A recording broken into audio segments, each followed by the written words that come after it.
Karen Whitmore's noise meter registered 73.2 decibels as she crouched behind the Henderson's oleander bushes, her pink rhinestone reading glasses sliding down her sweaty nose. The children's laughter from the Jacobsons' backyard pool was clearly exceeding the HOA's 65 decibel limit for residential areas, a violation she'd been tracking for 17 minutes and 43 seconds. "But you," she whispered, adjusting the professional-grade sound meter she'd purchased specifically for neighborhood surveillance. Her weathered hands trembled slightly, not from nerves, but from pure anticipation. After 6 months, as Willowbrook Estates' head of compliance, she'd finally caught the Jacobsons red-handed. The gate latch clicked as Karen straightened her floral blouse and marched across the manicured lawn, her orthopedic shoes squelching against the sprinkler-dampened grass. She'd armed herself with her enforcement toolkit, a laminated copy of HOA regulations, a digital camera for evidence documentation, and her trusty citation book, the same type parking enforcement used downtown. "Excuse me." Karen's voice cut through the children's squeals like a dinner bell through chaos. 3 kids, ages roughly 8 to 12, froze mid-splash, their eyes wide as they spotted her standing at the pool's edge with her official-looking equipment. Tommy Jacobson, the eldest, recovered first. Hi, Mrs. Whitmore. Are you here to swim too?" Karen's laugh came out as more of a bark. "Swimming? Hardly. I'm here on official HOA business." She held up the sound meter like a badge. "Your recreational activities are generating excessive noise levels, violating Section 12.3 of our community guidelines." "We're just playing Marco Polo," whispered Emma, the youngest, her pool noodle clutched defensively against her chest. "Volume violations are volume violations, young lady." Karen clicked her pen with theatrical authority. "Where are your parents?" "Dad's at work, and Mom's at grocery shopping," Tommy said, instinctively moving protectively in front of his siblings.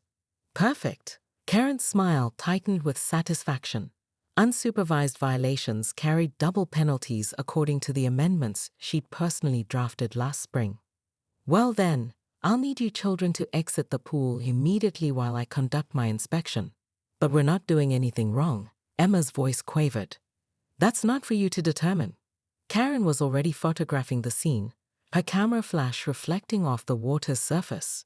HOA regulations clearly state that pool activities generating noise exceeding 65 decibels require immediate cessation and property inspection.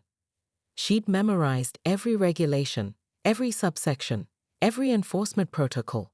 What she hadn't anticipated was how the children's confused stares would make her chest tighten unexpectedly. Tommy's protective stance reminded her of someone, a memory she quickly pushed aside. "Out, now." Her voice came out sharper than intended, overcompensating for the momentary softness that had crept in. As the children reluctantly climbed from the pool, water dripping onto the pristine concrete, Karen felt the familiar rush of authority coursing through her veins. This was why the community needed her. Without proper enforcement, Willowbrook Estates would descend into chaos. Loud children today, property values plummeting tomorrow. But as she watched Emma's small shoulders shake, Karen wondered why victory felt so much like trespassing. 20 minutes later, Karen had transformed from noise monitor into full-scale property inspector, her toolkit spread across the Jacobsons' patio table like surgical instruments. She'd discovered violations that would make any HOA compliance officer proud. The pool's safety rope was beige instead of regulation white. The deck furniture cushions were faded beyond acceptable color standards, and most damning of all, an unauthorized wind chime hanging from the pergola. "This is a goldmine," she muttered, scribbling furiously in her citation book. Each violation carried a $50 fine, and repeat offenses doubled the penalty. The Jacobsons were looking at serious money. "Mrs. Whitmore?" Tommy's voice interrupted her calculations. He stood at the sliding glass door, now dressed in a damp t-shirt and shorts. "My mom just called. She's coming home early." Karen's pen paused mid-stroke. Sandra Jacobson had been notably absent from the last 3 HOA meetings, a red flag that screamed problem resident. How early? Like now. Her car just pulled up. The front door slammed with enough force to rattle the windows. Karen straightened her shoulders, ready for confrontation. Sandra Jacobson burst through the sliding door like a hurricane in scrubs, her hospital ID badge still swinging from her neck. "What the hell is going on here?" Sandra's voice was deadly quiet, more threatening than if she'd been screaming. Her eyes swept from the shivering children to Karen's spread-out enforcement materials. "Mrs. Jacobson, I'm conducting a lawful property inspection based on noise violations. You're in my backyard, with my children, without my permission." Sandra's voice dropped another octave. "Explain. Now." Karen felt her authority slipping, but doubled down. "As head of compliance, I have the right to investigate violations and ensure community standards. Show me the warrant." "Warrant?" Karen blinked rapidly. "This is a homeowners association matter, not a criminal. Show me the paperwork that gives you the right to interrogate my children and root through my property." Sandra stepped closer, her 12-hour shift at the emergency room having clearly exhausted her patience for bureaucratic nonsense. Karen's mouth opened and closed like a fish gasping for air. She'd studied every HOA regulation, memorized enforcement protocols, but somehow the legal nuances of property access had slipped through the cracks. The community guidelines clearly state, "The community guidelines don't override my property rights." Sandra snatched the citation book from Karen's hands. "How many of these have you written?" 7 legitimate violations requiring immediate get out." The words hung in the air like smoke. Karen felt her face flush red, a combination of embarrassment and indignation burning through her chest. No one had ever dismissed her so bluntly, so completely. "Mrs. Jacobson, you can't simply ignore HOA regulations because you find them inconvenient. I said get out." Sandra's voice carried the authority of someone who'd spent years managing life and death crises. "Take your toys and leave. If you want to inspect my property, come back with proper authorization." Karen gathered her equipment with shaking hands, her earlier confidence evaporating like chlorine in sunlight. As she stuffed the sound meter into her bag, she caught Tommy watching her with something that looked almost like pity. "This isn't over," she managed, her voice cracking slightly. "Willowbrook Estates has standards, and I intend to enforce them." Sandra's laugh was humorless. "Lady, you just traumatized 3 kids over the color of a pool rope. Maybe reconsider your priorities."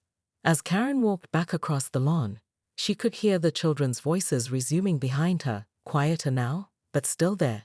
The sound that had started this whole mess. The sound that suddenly seemed less like a violation and more like something she'd forgotten how to recognize. Life. Karen's emergency HOA board meeting had been scheduled for 7 p.m. sharp, but by 7:15, only 2 of the 5 board members had shown up. Margaret Chen, the treasurer, sat across from Karen looking distinctly uncomfortable, while Bob Martinez, the secretary, kept checking his phone like he'd rather be anywhere else. "Where is everyone?" Karen demanded, her manila folder of Jacobson violations spread across the community center's folding table. "Well," Margaret cleared her throat delicately. "Janet called to say she couldn't make it because of her book club and Richard. Richard said he was washing his hair. He's bald." Karen's voice echoed off the cinderblock walls. Rob finally looked up from his phone. "Karen, maybe we should discuss why you called this emergency meeting. Because honestly, what I heard from Sandra Jacobson this afternoon has me concerned." Karen's spine stiffened. Sandra Jacobson is a serial violator who refuses to acknowledge community standards. That's exactly why we need to take decisive action. "You made her 8-year-old daughter cry," Margaret said quietly. "I was conducting legitimate enforcement of a pool road color." Bob's eyebrows climbed toward his non-existent hairline. "Karen, I've read the regulations.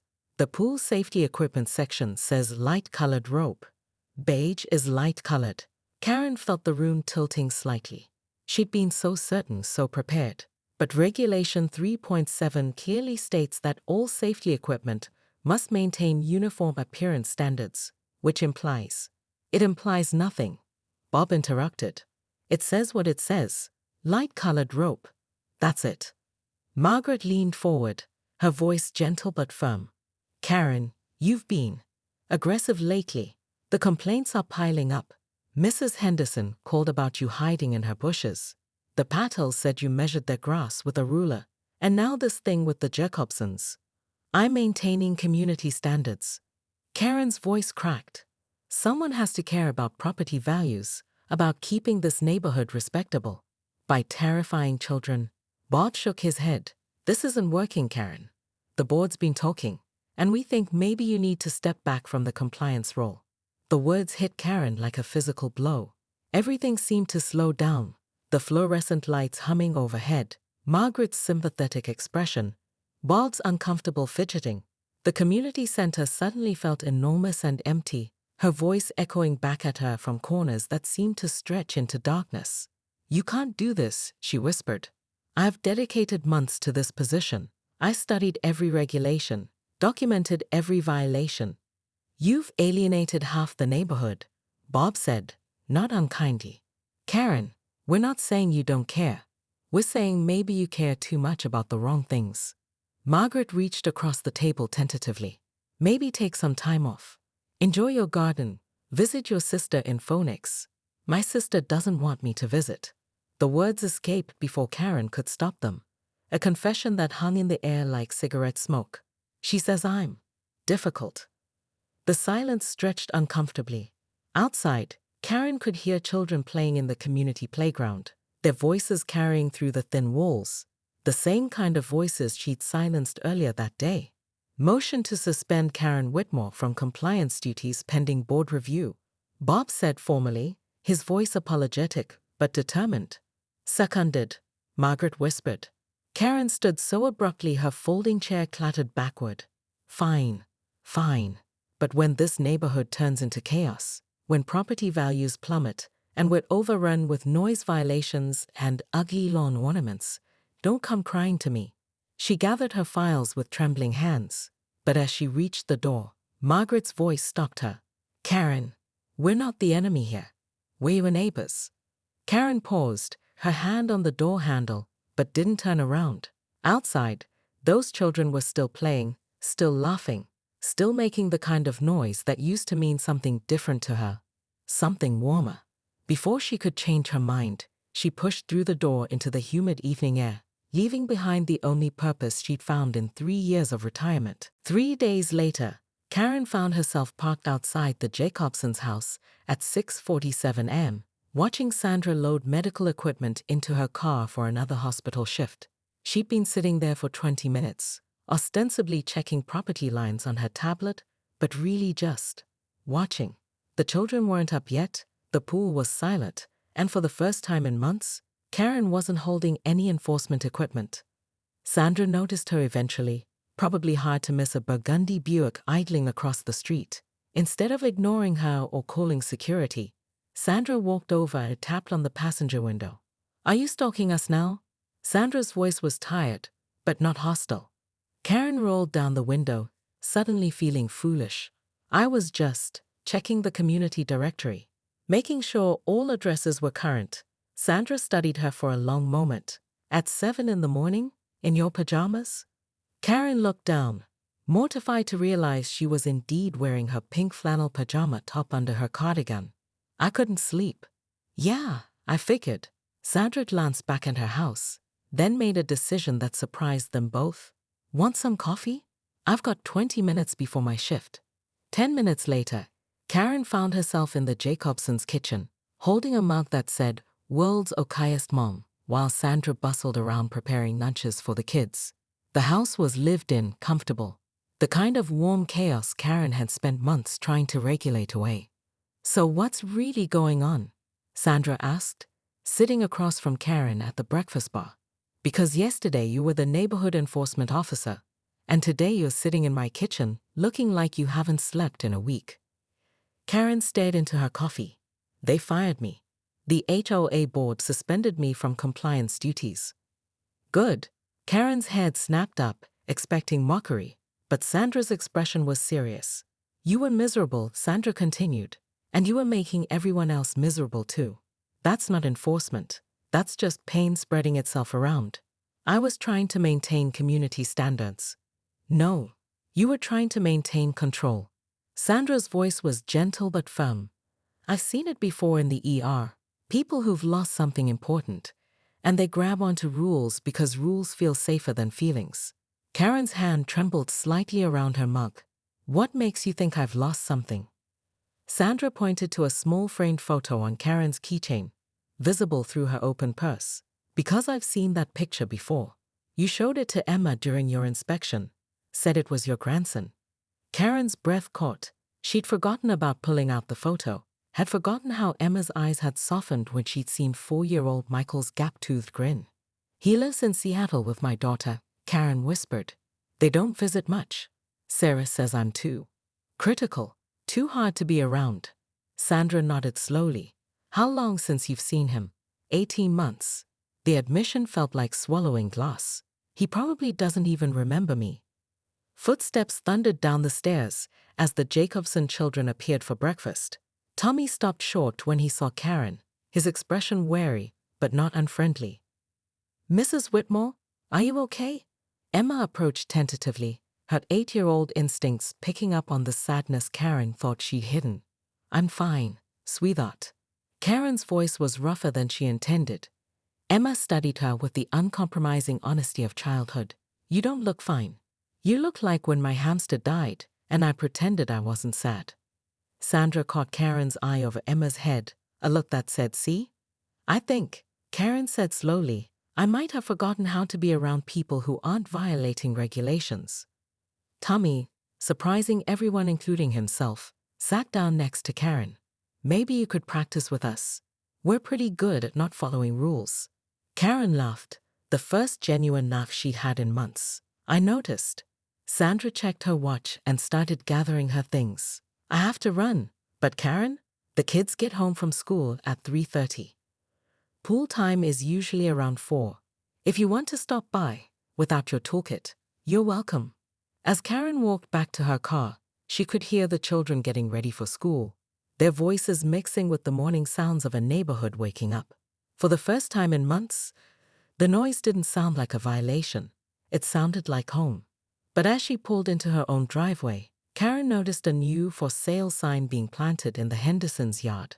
Margaret Chen was standing on her porch with a clipboard, and there was a familiar tension in the air, the kind that meant someone somewhere was already planning the next community crisis.